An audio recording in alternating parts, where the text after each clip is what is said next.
Hi, my name is Gustavo Hemstreet. I am a previs artist and CG animator and also a student at ArtCenter College of Design hoping to break into the animation industry. And I am here tonight on Breaking the Biz podcast.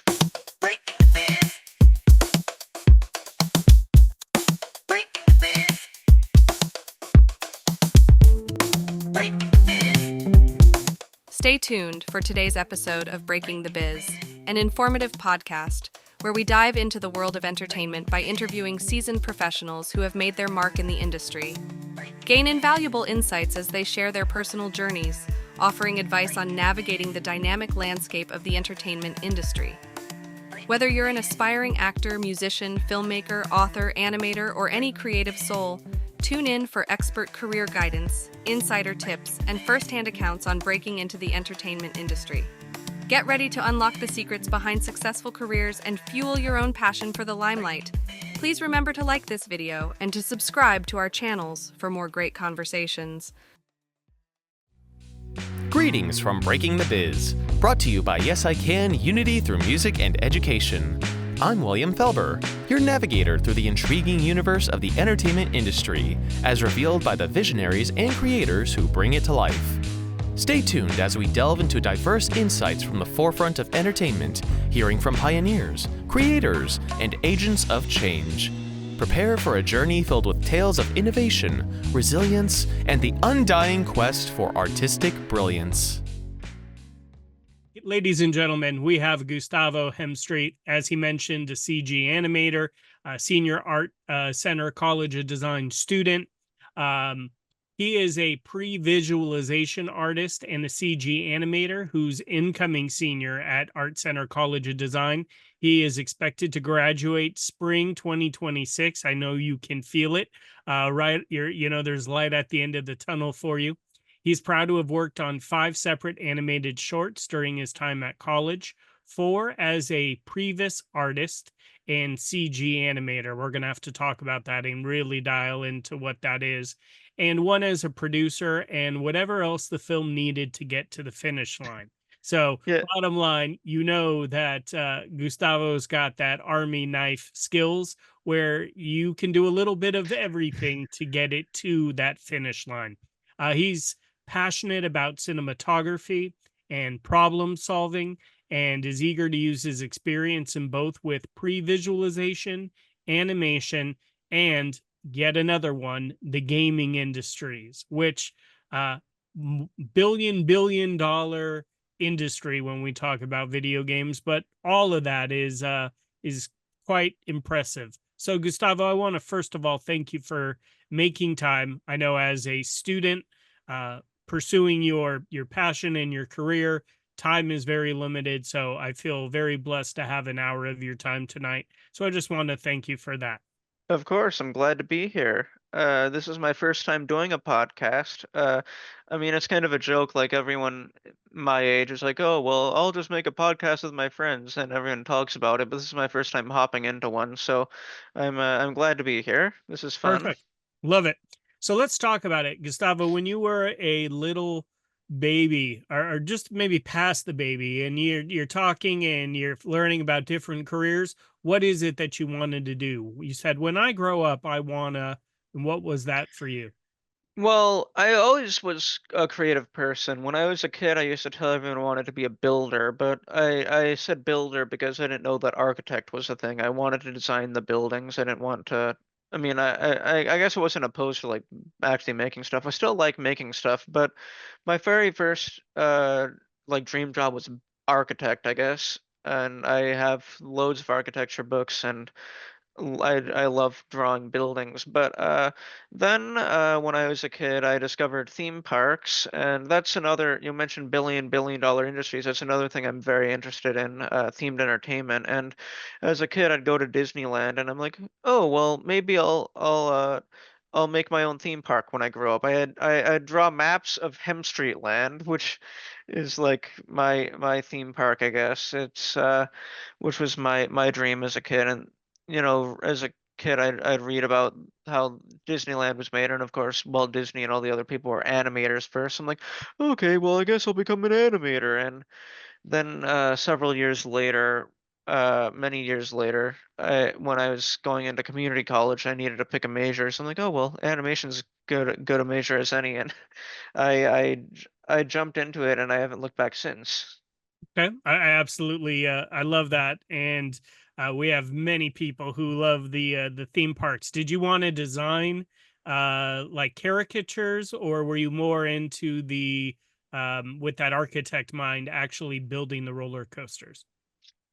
Well, I I was kind of more of the architect mind, like designing the buildings and stuff. I used to draw maps a lot. I still love cartography, but I mean, as time went on, I mean, I was also very creative. I had a bunch of original characters as a kid, and when I got into community college, by which I'd mostly given up on working in theme parks until quite recently, you know, I my goals had shifted more towards, not caricatures. I still am not that great at caricaturizing people, but more towards just working in telling stories. I consider myself a storyteller first and foremost, and that's what really guides my decision making when it comes to making movies or shots for my reel or whatever. How I can tell the best story out of whatever I'm working on.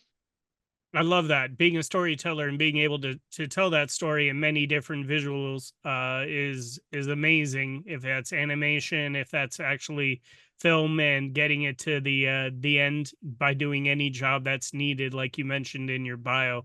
I love that. When you were in school, were you the kid that was drawing and where the teachers think you're not paying attention, but you're just locked in on your art, but at the same time that frees your mind to listen?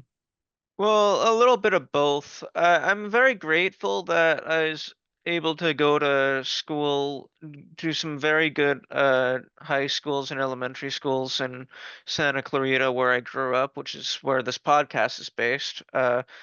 And my teachers very much encouraged me to draw.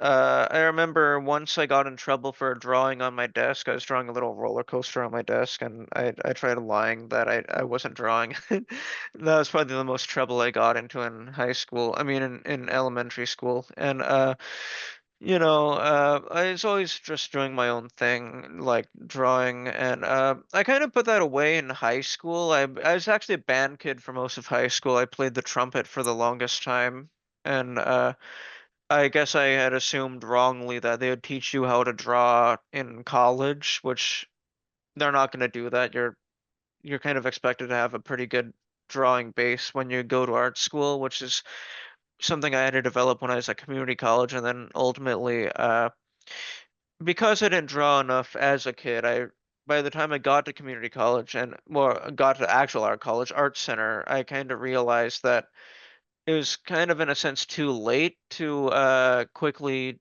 get to that professional level. So I pivoted to CG, which is fine because through most of high school, I was actually a CG animator anyways. I was making video games on Roblox is my big thing. So I was a bit of a 3D modeler there. So returning to CG in in actual college was kind of a return to form, if you will. So I guess what I'm getting at is, if you want to draw, if you want to be a 2D animator or illustrator or whatever, draw like hell during high school, uh, and even community college if you're lucky. I mean, I was lucky. I was in community college during the pandemic, which meant nobody was working anyways. I was just at home, so I was able to spend like 10 hours, 12 hours a day for like 2 or 3 years just drawing, and that kind of whipped me into shape a little bit. But just draw, and if you don't want to be a 2D animator or artist, then work in CG, make games in high school in Roblox or Blender or Maya, pick up softwares because time is, time's the most important thing. You gotta, when you have as much of that as possible, then use it to your advantage. Okay. No, it's some great ideas there. Obviously, during COVID, being able to take that time to work on your craft and to continue to draw or to learn programs is phenomenal. Let's talk about high school. Which high school did you go to? So I went to a charter school called Albert Einstein Academy. It was over off Kelly Johnson. It doesn't exist anymore. It's now a dentist's office or something. This school fell apart because they tried to expand too quickly and they ran out of funds or something or other. So then my senior year of high school, I went to West Ranch. Uh, Okay. yeah. Uh, When you were at West Ranch, did you know Miss Ryan? Does that name uh, ring a bell? what did she teach? Want to say English. Uh, no, I had a different guy from my English class. Is she your wife or something, No, no, or no. I no? was Just a just friend, or someone, just a friend. So I wanna ask you from high school. Was it a counselor that said, "Hey, you've got really good artistic talents here. You should, pursue this in community college." How did you get exposed to what you wanted to study in community college? And then we'll talk about the shift to the art center.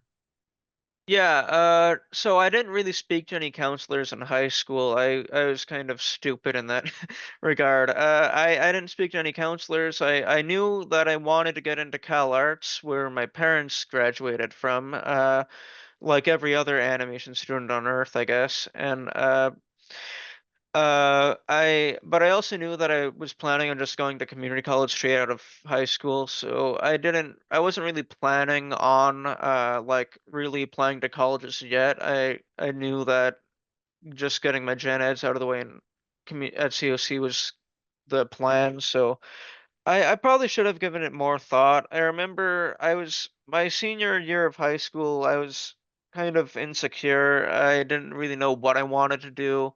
I wanted to be an animator because that's what I had said I'd been doing for like the past decade. Like, oh, I'll be an animator. But I was also in band class for the trumpet. So, and I was very interested in music composition. And I was also taking a graphic design class that I really liked. So I was thinking maybe I'll be a graphic designer. When I went into community college, it was kind of really unimpressive. I was choosing what major to select, and I kind of on a whim was like, oh well, I don't know. I've always wanted to be an animator. I guess I'll do it. I gave it such little thought for what would ultimately become perhaps the most important decision of my life. I just kind of made it like, okay, well, I guess I'll do that. But uh, so what I'm getting at is maybe you guys should those at home who are listening probably do a little more research. I don't regret my decision at all. I'm very grateful for my decision, but if I were a kid again, I probably would have elected to speak to a counselor or some other academic planners rather than just kind of hopping in raw. Okay. No, that makes total sense. And um, when indeed you complete, your 2 years at College of the Canyons, are you taking any art classes while you're at College of the Canyons, or are you just knocking out, what you need to get the, your AA? Yeah, so my AA, my associates for transfer was in animation production. So my very first year at College of the Canyons, there I was just purely taking gen eds, but then I kind of knocked them out of the way. So my last 2 years, because the pandemic happened, I kind of screwed things up. So I was there for 3 years instead of 2 years. My final 2 years were working on animation classes full time, which I'm incredibly grateful for. Uh, I the art and COC has a few art programs. They have a fine arts program. I think they have an illustration program. They have a CG animation program, which I didn't take, and they had a animation production program, which I did take, and that one is the one dedicated towards 2D animation and storyboarding and like kind of pre-production. And in hindsight, had I known that I'd be going into 3D animation, I probably would have taken the CG animation major instead. But at the time, I was under the impression that only pre-production could join the animation guild, so I decided I'd focus on drawing and stuff instead of 3D, which I had been focusing on up to that point. So again, I probably should have done more research going into this, but it really strengthened my, I think, my storytelling capabilities, which I think is very important. So I'm very grateful to have taken a storyboarding program at COC. And a lot of the teachers at COC, because CalArts is right across the street, there's like kind of overlap. They're teaching both programs, so it's kind of nice to have gotten some of that education there. COC is good, but I think the most important thing I got out of it was just time to focus on myself and on my learning career. Because if you try to get all of your learning out of school, like you're not gonna get that far. You know, school can only teach you so much. It's about giving you the tools so that in your own time you can practice further and develop your skill set further using the tools that you've learned. I think that's some fantastic advice for sure. So let me, and obviously getting classes taught by CalArts instructors who are over adjunct over at COC is phenomenal. Not having to pay that CalArts cost. Mm. You know, let's talk about getting into the art center. Did you took some classes at COC? You are storyboarding, you're exploring different mediums. Did you have to have a portfolio in order to get into the art design? Yes. So I my first year, uh, it's 2021. My goals is solely to get into CalArts like every other animator, but it was doubly more so intense because both my parents went to CalArts, not for animation, they're in the film program.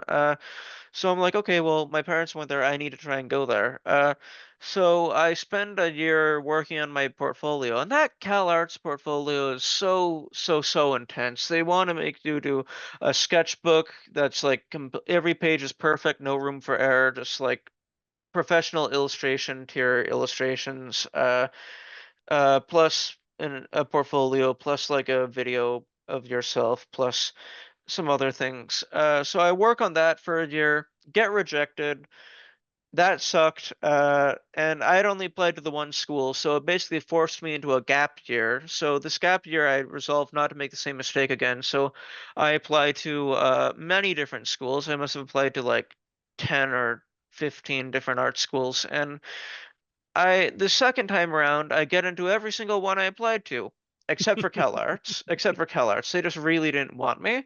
But I did get into ArtCenter, and for that portfolio, I their portfolio is based around creating a story pitch, which luckily, thanks to the classes I had taken at COC plus an online course I took at SVA, I knew how to make a story pitch, and I I was able to draw all of my these illustrations of all my characters and the world that they inhabit. But I applied for Art Center's illustration program, their illustration and entertainment arts program, which is they have two programs that are like that. They have the concept art program, which is grew out of their industrial design program, and then you have illustration. Illustration is more geared towards animation. Concept is more geared towards video games and live action movies. But they're both about designing the worlds that these characters inhabit. And I get into illustration, and a year passes, and then 2 months right before I get into Art Center, AI art comes out, and that was super depressing. And I spent my first term at Art Center. It's kind of like a 4 month long funeral. Everyone's kind of mourning the death of their future career. Everyone's miserable. Everyone's sad. And on top of that, because I don't think I was a bad artist. I think I really did whip myself into shape. I think if you could somehow quantify being at a professional level, I was probably like 75% of the way there. And Art Center would have, if I had stayed in the illustration program, they would have taught me that final 25%, I think. But I was with kids who are like already there, basically. I don't even know why they're going to school. They're like professionals already. And I'm like oil painting, and it's taking me like 5 hours to do a painting, and meanwhile like machines are spitting out fully rendered images in 30 seconds, and I'm like dying inside. It was absolutely miserable. But uh my mother had convinced. I was planning on just dropping out entirely. I was thinking, okay, well, maybe I'll go to a trade school, or maybe I'll just go to a different program like SJSU or something. but my mother convinced me, look, we know the guy who's head of the entertainment design program at Art Center. Show him your reel. Maybe you can get into animation and see what that's like. So kind of reluctantly, I agree to do this, and I pop into the animation program a week before the term starts for spring 23, and there I'm like kind of a blah still. I'm kind of depressed. I didn't know what it is I wanted to do because I previously wanted to be a concept artist for animation, and that dream suddenly felt very distant. So I get into animation and I take a few classes. And by the end of the first term, I was kind of stuck between storyboarding and previs, which I can get into later. But I ended up choosing previs and 3D animation, and I fell in love with it. Haven't looked back since, and now I'd say I'm good at it. I mean, I'm not professional yet. That's what this final year is for, but I think I'm in a pretty good spot, and I'm very grateful I decided to just keep at Art Center instead of dipping. Yeah, no, I love that. Obviously, you've got two great parents, mentors who have been in the industry. We all know it's very much who you know. Mhm. But the bottom line is if you don't have the talent, you don't have the talent. And the Yeah, talent, a door can be open, but you've got to knock it out of the park and put in the work, which you're doing. And I love that. yeah. Let's talk. Go ahead. Oh, well, I was gonna say maybe I could show my reel now so Yeah, that that my would be these fantastic. guests here in the Yeah. audience know that I'm not blowing it out of my head. Go So for it. here, let me share my screen. Optimize for video sharing, share sound. This is my demo reel for animation. Let me see. Okay, this meeting is being recorded. Here we go. All that you are is a face in the mirror. I close my eyes and you disappear. I'm what you face when you face in the mirror. Long as you live, I will still be here.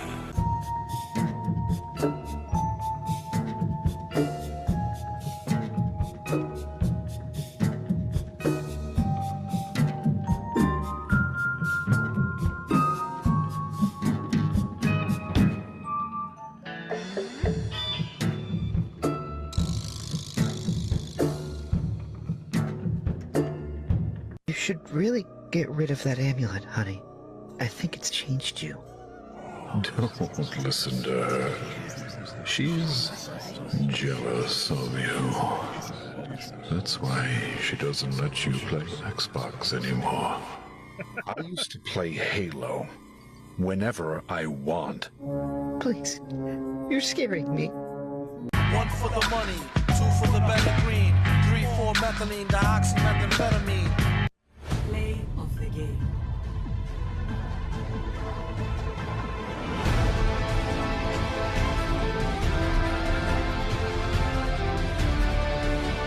Absolutely impressive.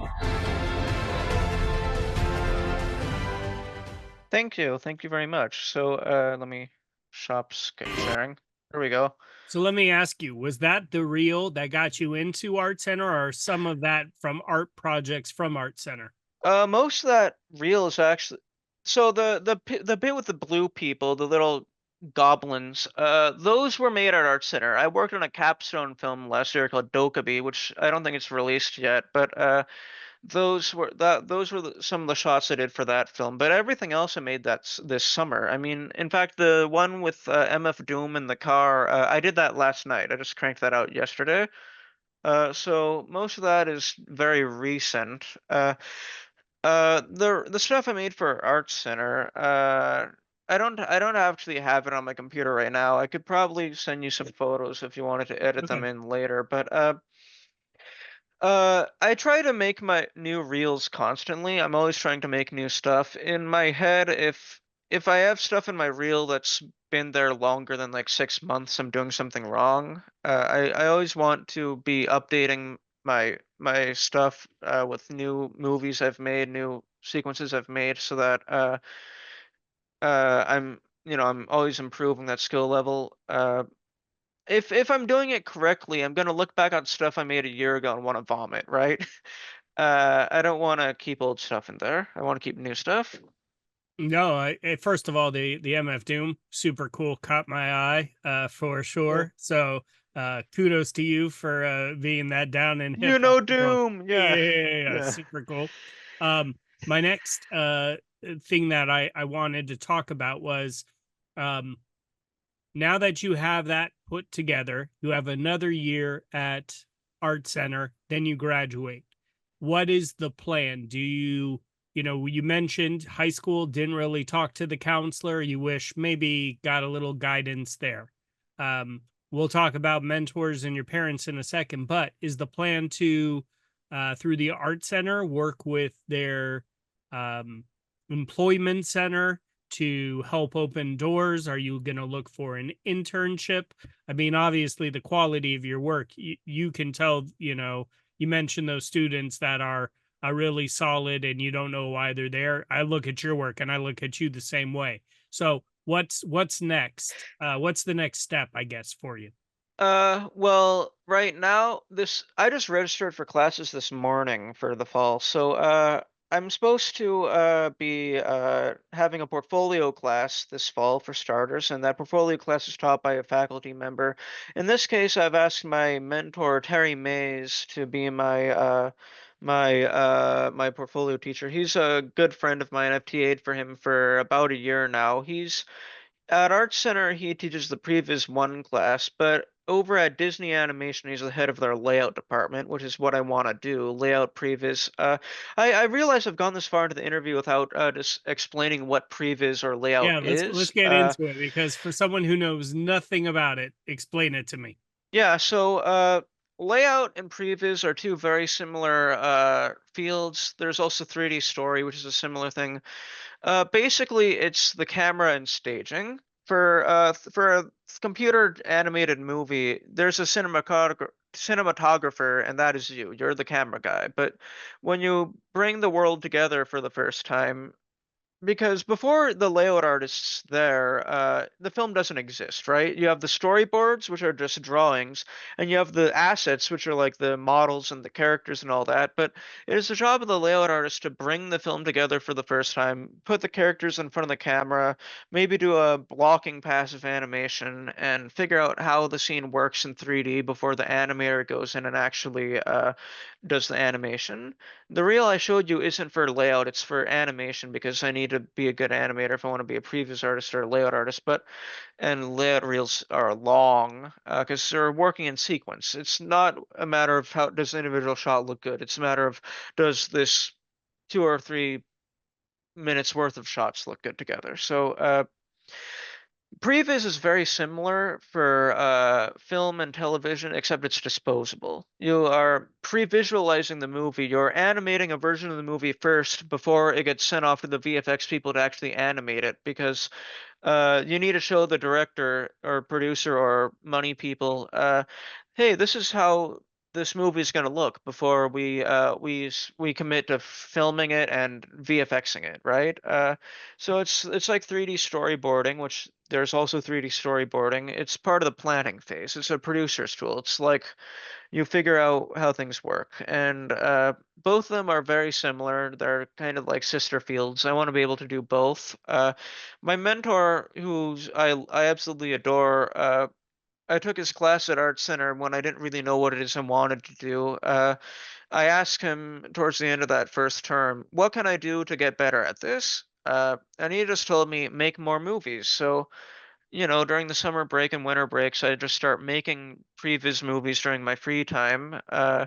And that eventually I got good at that, or at least good enough at that, where my classmates started looking at me as the camera guy, as the previous guy. So they started asking me to work on their movies. So I started working on different shorts at Art Center, and that gave me the experience to I think really now say that yeah, pre-visualization, layout, 3D story, CG animation, that's my thing, You and know, I'm grateful for that.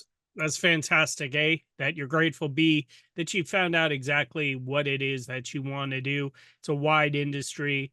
You obviously have abilities in many different areas, but to know exactly like this is what I want to do is half the battle. Knowing how to get there, the other part of the battle, and you're doing everything you need. You mentioned, this individual being your mentor.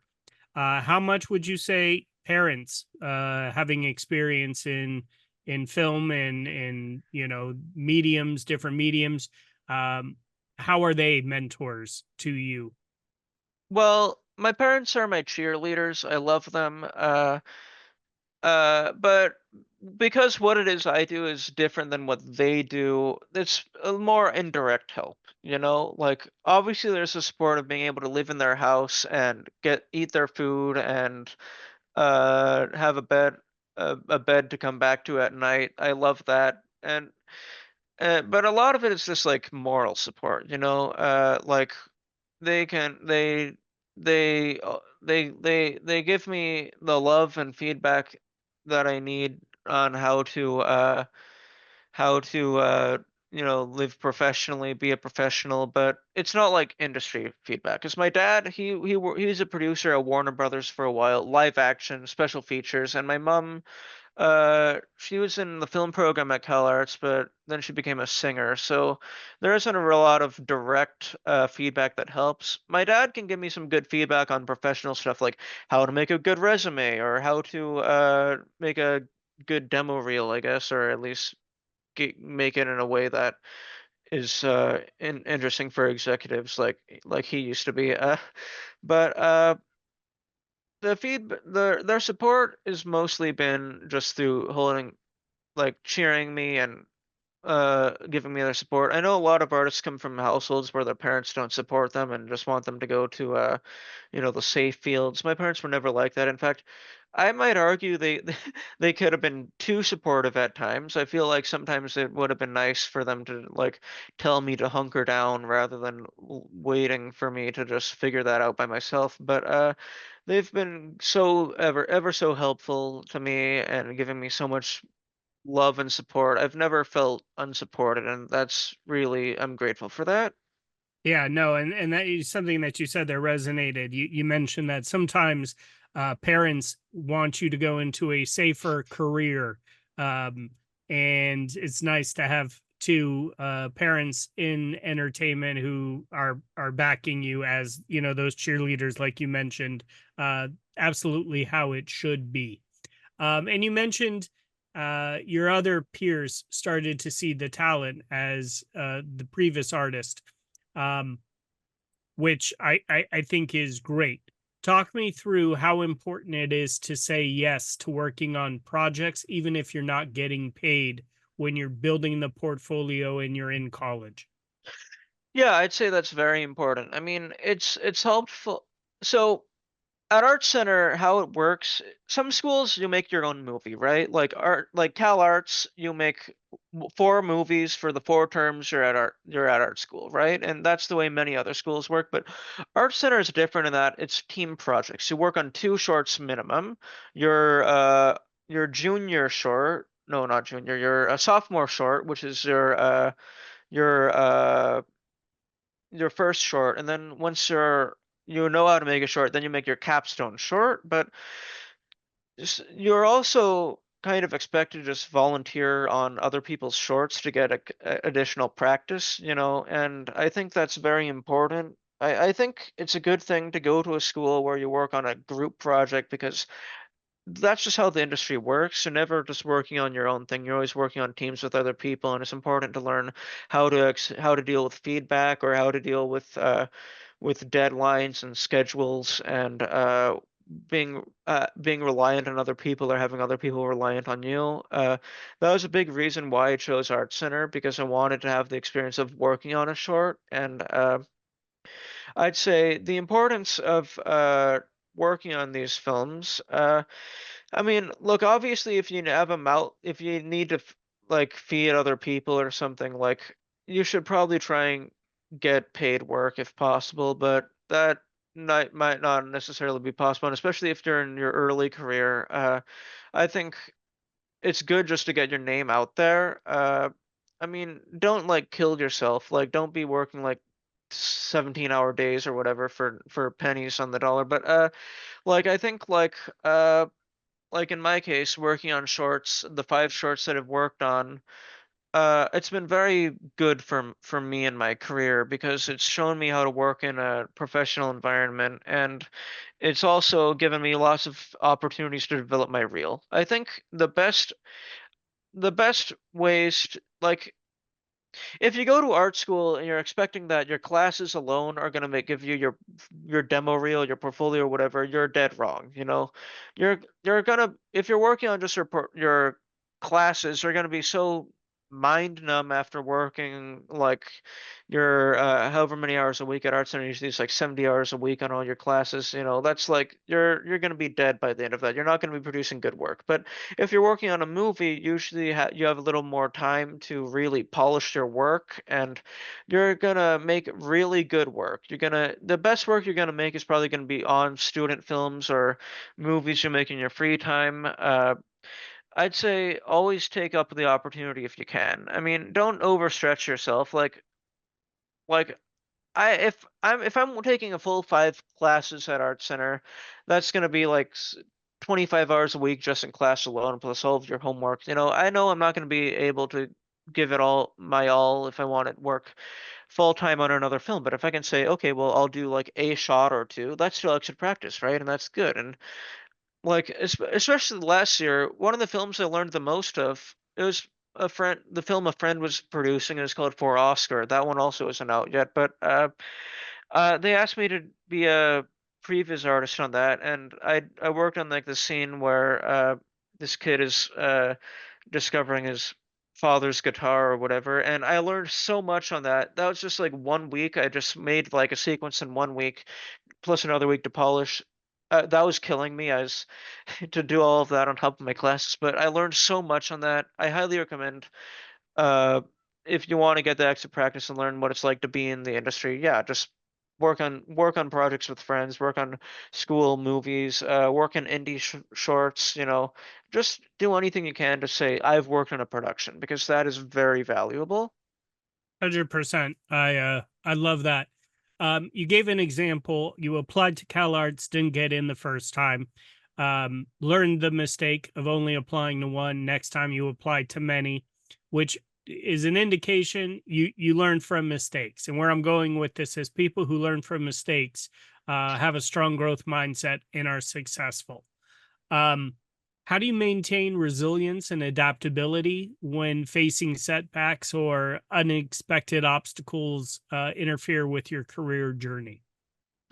How do I maintain resiliency? Well, that's a good question because I think for the longest time I didn't have like the right tool set for that. I was unmedicated for a long time. I would have these depressive episodes that would last for months or years, and like when I was up until like around the time when I started Art Center, like my second term, when I was in the animation program, I finally got treatment for that, and I think that's allowed me, a big reason why I was able to pivot and really learn to adapt is because I was suddenly able, thanks to the help of these medications and whatnot, I was able to get out of this sort of anxious, depressive loop that would keep me down and really prevent me from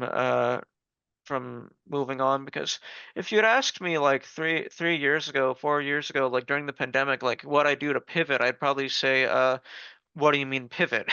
Right? Like I didn't really know how to do anything. In fact, whenever I thought of like if I had to change things, my mind would go to the darkest places, and I'm not going to get into that there. But I think a part of being able to pivot is just making sure that you're healthy, because uh, and able to learn. Because I think if you're unhealthy, both physically or mentally, you're not in the spot where you can make a big change like that without it feeling apocalyptic, And now I'm in a position where like I have changed. I've been able to pivot a lot recently, both in terms of like schools and also in terms of personal goals and mindsets and career stuff. And I think a big part of that is just because I'm in a mental headspace where I can do that without running around with my head cut off, like a chicken with its head cut off. No, those are 100%. The honesty is what it's all about. Um, and I agree with you. Mental health is so important to put one foot in front of the other. How do you balance um, a healthy life along with you mentioned the hours you're putting into school, the hours you're putting into art, working on other projects? How do you balance everything? Well, I'm grateful that I'm in a position where I can just focus on like one thing at a time. I'm living at home still. I'm very grateful for that opportunity, because like during the school year, I work as a TA, and that's great, but that's only like 5 hours a week. That's not a lot of money. During the summer, I'm working a day job at a movie theater, which is another little thing. If you're into films, you should probably see a lot of movies. It's a great job for film people. But you know, and I'm making money, but if I had to worry about survival, like I would probably be a lot. I'd probably be uh stretched a lot more thinly than I would otherwise prefer to be.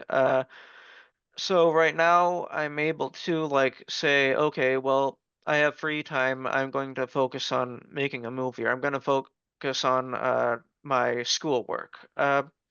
I think uh, I think as far as learning to balance one's time, I think it's always good to keep notes as to what your priorities are, and just I mean, I'm not that great at it. I don't have a planner. I don't have a schedule really. I have a list on on my notes app that I'll update each week with what it is I need to get done, and then when I get it done, I'll just put a check emoji next to it and then erase it from my from my list. So that's kind of my little kind of rough around the edges way of doing that sort of thing. I think scheduling and time management is very important, but uh, I think that's just a skill you have to learn. I remember in elementary school, I was always bad at time management, or at least I thought I was bad because my teacher would assign a lot of homework, and then I'd get home, I'd be so busy with the homework I wouldn't even finish it, so I'd be finishing it in class next day, and then the next homework the next that day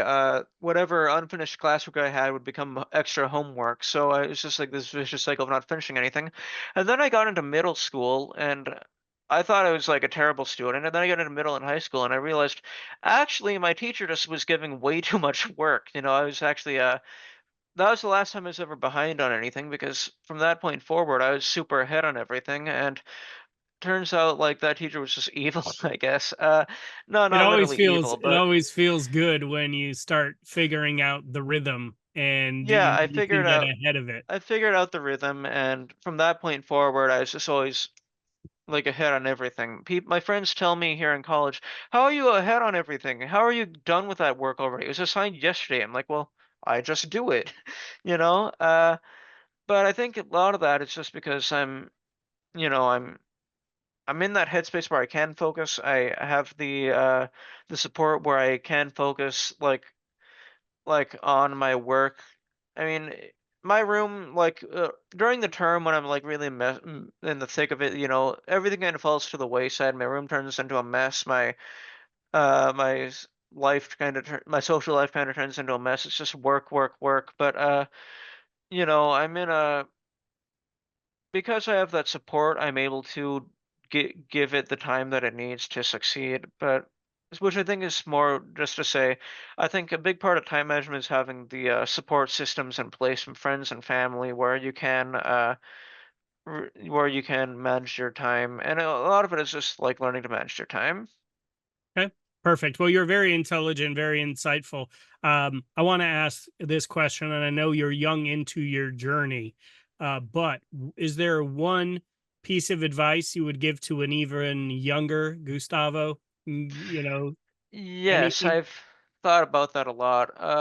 I'd say for starters, sometimes it will feel like you're putting a lot of effort into things. And don't get me wrong, it's good to put effort into things, but I think to a degree, sometimes you run into resistance, and like there's I believe it's a Charles Bukowski quote, and it's "Don't try," and by that he means don't try, do. You just have to make stuff. Yeah, don't you have to like you have to you have to you have to like sometimes if you're banging your head against the wall and nothing's working out, sometimes that just means, it's time to pivot and it's time to move on. And that's not, there's no shame in moving on or pivoting so long as you gain some valuable information from what it is you had been doing. Even though I'm no longer a 2D artist, I still use a lot of the skills I learned as a storyboarder, as a 2D artist, as an illustrator in my 3D work. It's helped me train my eye and train my thinking and sense of timing and directing since cinematography. I'm using everything that I've learned, even if it was in a different path towards what it is I'm doing now. I mentioned earlier that like I used to make games in Roblox a lot, and that gave me like the ability to think in 3 dimensions, which has helped me so much into pivoting at 3D, where a lot of my friends who are 2D artists can't even think in the computer because they just don't think that way, right?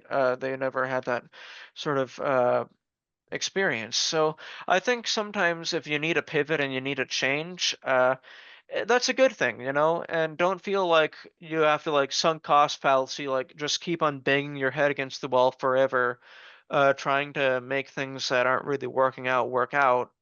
If you want to move and you want to develop yourself and change as a person, that's all right, so long as you learn something valuable from what it is you had been doing.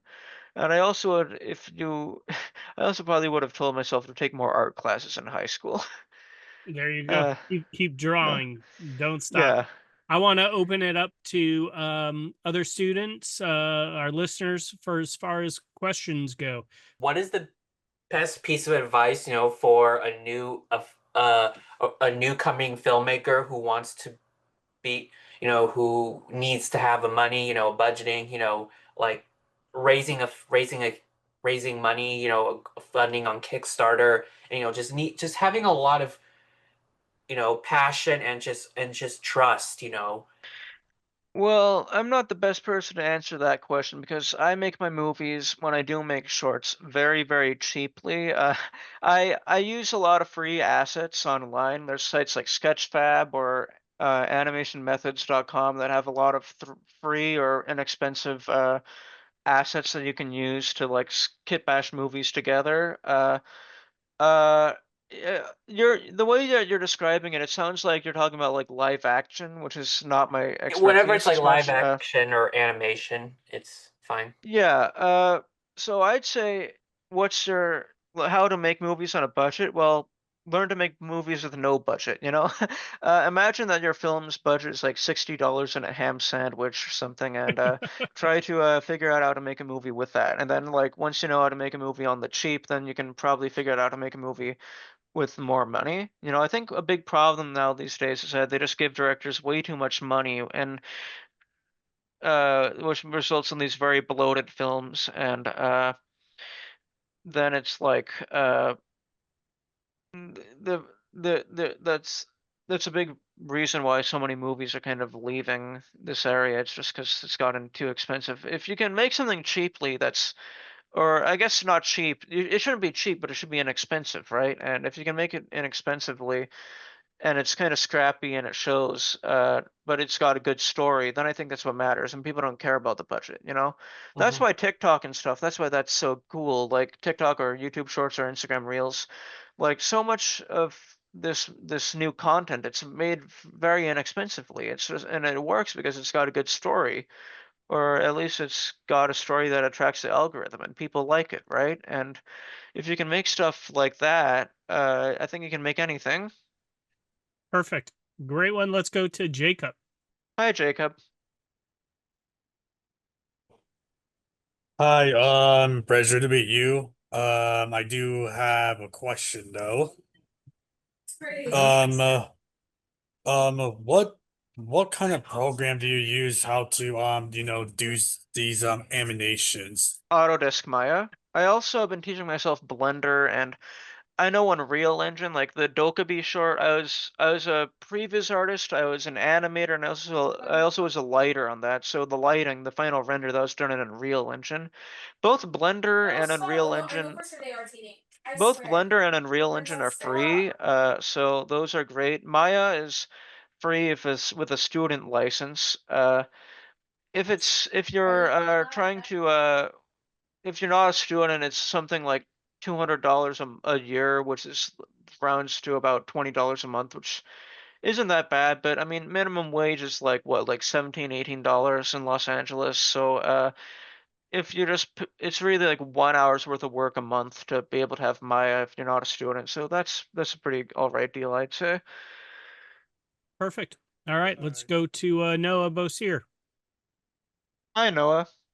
What animation studio do you plan on to work on? What do you think the future of animation is going to be? So, which animation studio I want to work at and which studio is the future of animation? Uh, I'd love to work at any studio. I mean, if you ask me what's your dream company, I don't really have a dream company. If you ask me again with a gun against my head, I'd probably say I'm interested in maybe Walt Disney Imagineering or the Third Floor. Those two places seem really cool. But the third floor is a previs house. It's a studio that works just for making previs for other movies, and there are quite a few of them. There's the third floor, Day for Night, Halon, Parallax, Frame Store, and that's more on the VFX side of things. And I think there's a big future in previs. You're asking what the future is. I think it's a very blossoming field because movies are always going to want to know how to make it better and more efficiently. And how to know what it's going to look like. So that's, I think, a big part of the future of animation is there. Here's the obligatory indie animation is a good thing, but I do think there's a lot of future there. But I think it's less in the form of studios because there really isn't a funding mechanism for indie animation that really works outside of like praying to the algorithm. I think a lot of individual creators, like individual YouTubers, I think there's a future there. But I think a lot of, as far as animation goes, you might more want to, if you're going into the indie scene, gaming might be a more better feel because that does have a funding mechanism in place in the form of purchasing the game. Okay, perfect. Well done. Devin, you're up. Hi, Hi, all right. Devin. So I do have one piece of advice and also a question. The first thing is, I do really love how you're still continuing to do animation despite the whole AI imaging and other things. You know what I say for that? You don't quit for that. You're just going to let AI win. That's what I've seen from online and other things. You're just going to let AI win. A lot of people have just moved on from doing that because of the whole AI thing. But if you just continue what you're doing, you'll be able to put yourself out there. Well, Just I haven't given up in the sense that I packed up my paintbrushes and walked away. I mean, yeah. I think a big reason why I chose previs is because I did a sort of study, like I studied the threat, if you will, and I came to the conclusion that previs is one of the more insulated fields within animation, and moreover, I think it's a place where you could actually use AI as a tool rather than replace it, because like there's now programs for like text to 3D where like you can type in make my character walk and then it'll make your character walk for you, and I'm like, okay, well, I can use that, I can use that to tell a story. I can make maybe do a rough pass of the animation with the AI, and then I can use that as a base to which I can create my own animation, set the cameras around it, tell a story. So I think it's less about giving up and more about learning how to use it as a tool, how you can use it for the better. But what was your question? Okay, I'm gonna make this quick. What is your advice for like making certain kind of like effects, like a comic book zoom or like cartoon zoom, or like with different angles and Are different you angles talking and about camera like are you shots? talking about camera angles? Yeah, camera angles, like making different Okay. kinds of cinematic shots. Like, what's your advice on that? Well, see, I'm gonna give a really bad answer because when I learned how to make Your best. movies, I was thinking just like, okay, well, how do I when I was first starting, I'm like, okay, well, how do I just make a cool shot? So I wasn't really thinking, okay, this is a 35 millimeter mid-range cowboy shot, or this is a anamorphic 70 millimeter wide angle bird's eye view. Like, I'm not thinking like that. I'm thinking, what do I need to do to tell a story? And so if like when I've eventually learned to be able to do more interesting camera shots because I've actually started focusing on how to do it. But really, it's just a matter of studying film, studying the comic books and stuff that you like. I've been really inspired a lot recently by like old montage sequences, like in Speed Racer. Like I just saw the movie Speed Racer, and I just made a movie in my free time where I was trying to emulate the sort of very anime-esque cinematography of that in 3 dimensions. Or like I've been looking at all of these old montages from 1940s movies, like the montage in for instance, Mr. Smith Goes to Washington or something. Like I've been looking at stuff like that, and I've Yeah. been thinking like, how do I integrate that? So I think to answer it quickly, and I'm sure this is going to be frustrating, how do you make a good camera shot? How do you incorporate that? I just say watch a lot of movies and study it. Like make your own movies in your free time and try to copy what they do. You know, if you make a shot, don't think about it like, okay, here's just a shot for shot's sake. That's what I did at the beginning.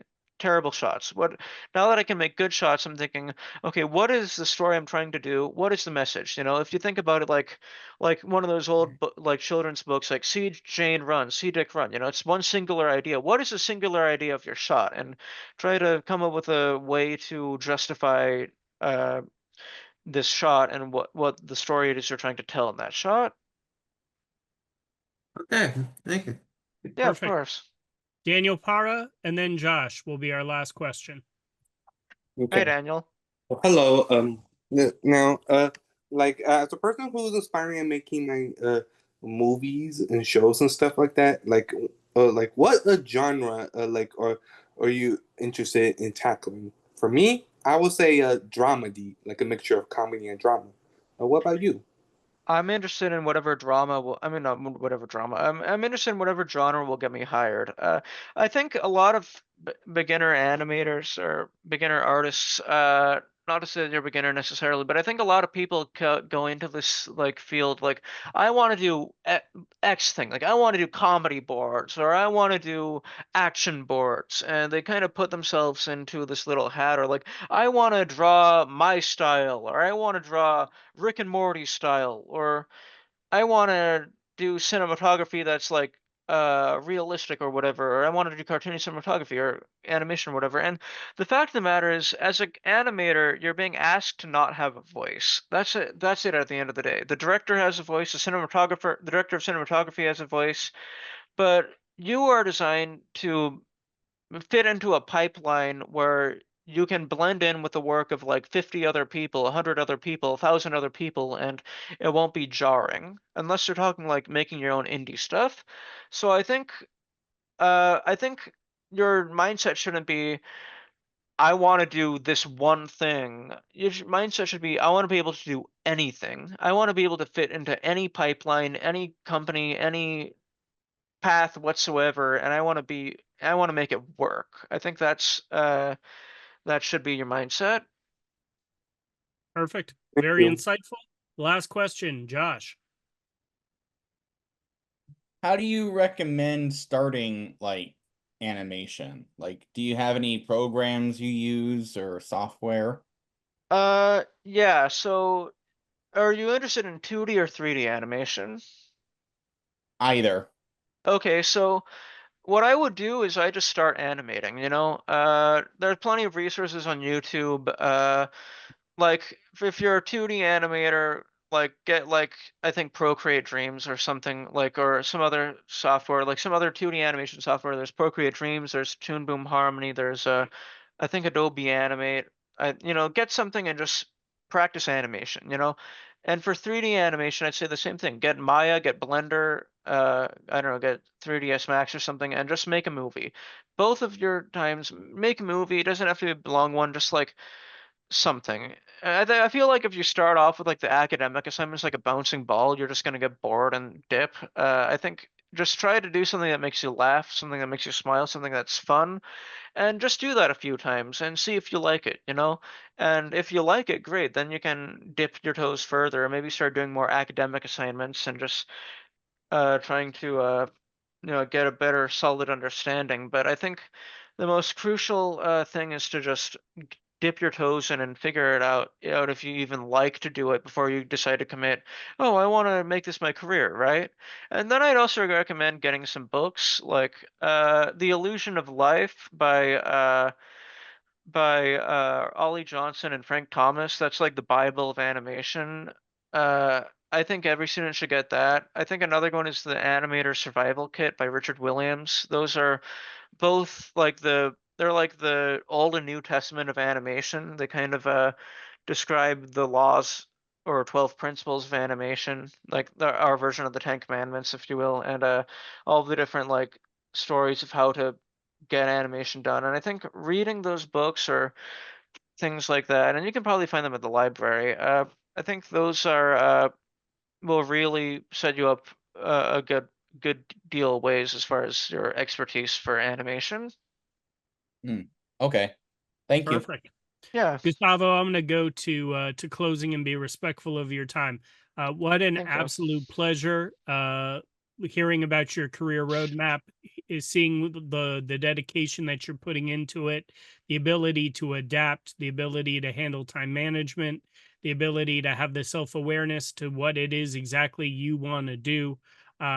Just want to give you such major kudos for your grind and turning your passion into your paycheck. Keep up the good work. I look forward to following your career. Mike, did you have a question? I see that hand going back. Just not a question, just some real quick to say to him. When you were referencing Bukowski, it's from the poem Roll a Dice. The actual quote is, if you're going to try, go all the way. Otherwise, don't even start. There it is. Yeah, well, that's what I'm saying. Like you put in you don't just do it half-assed. You go in. Go in, go hard. Yeah. I love it. I love it. Gustavo, I have no doubt you are going to reach your dreams. I have no doubt you are going to be successful, whatever company hires you, whatever project you're collaborating on. You bring value. You bring such creativity. Love that MF Doom. Continue the good work. Thank you. And look forward to just following your career. So thank you for joining us on Breaking the Biz tonight. Thank you so much. And if you guys want to follow me, my Instagram is Poltergoost, Poltergoost.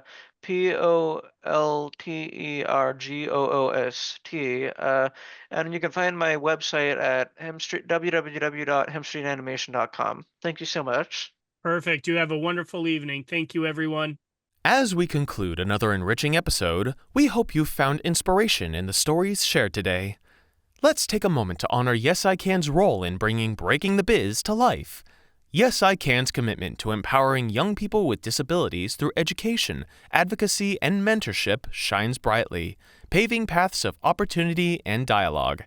This podcast celebrates the organization's dedication to nurturing talent and facilitating impactful discussions. Breaking the Biz is more than a podcast. It's a part of Yes I Can's broader mission to amplify voices, dismantle barriers, and craft a world that's more inclusive and accessible for everyone. Each episode is a chapter in our shared narrative of progress, education, and empowerment, driven by the spirit of Yes I Can. Thank you for spending your time with us on Breaking the Biz. Continue to challenge the status quo and share stories that resonate. Until our paths cross again, let's keep transforming aspirations into achievements and infuse every endeavor with optimism. Here's to advancing the landscape of the entertainment industry, one episode at a time.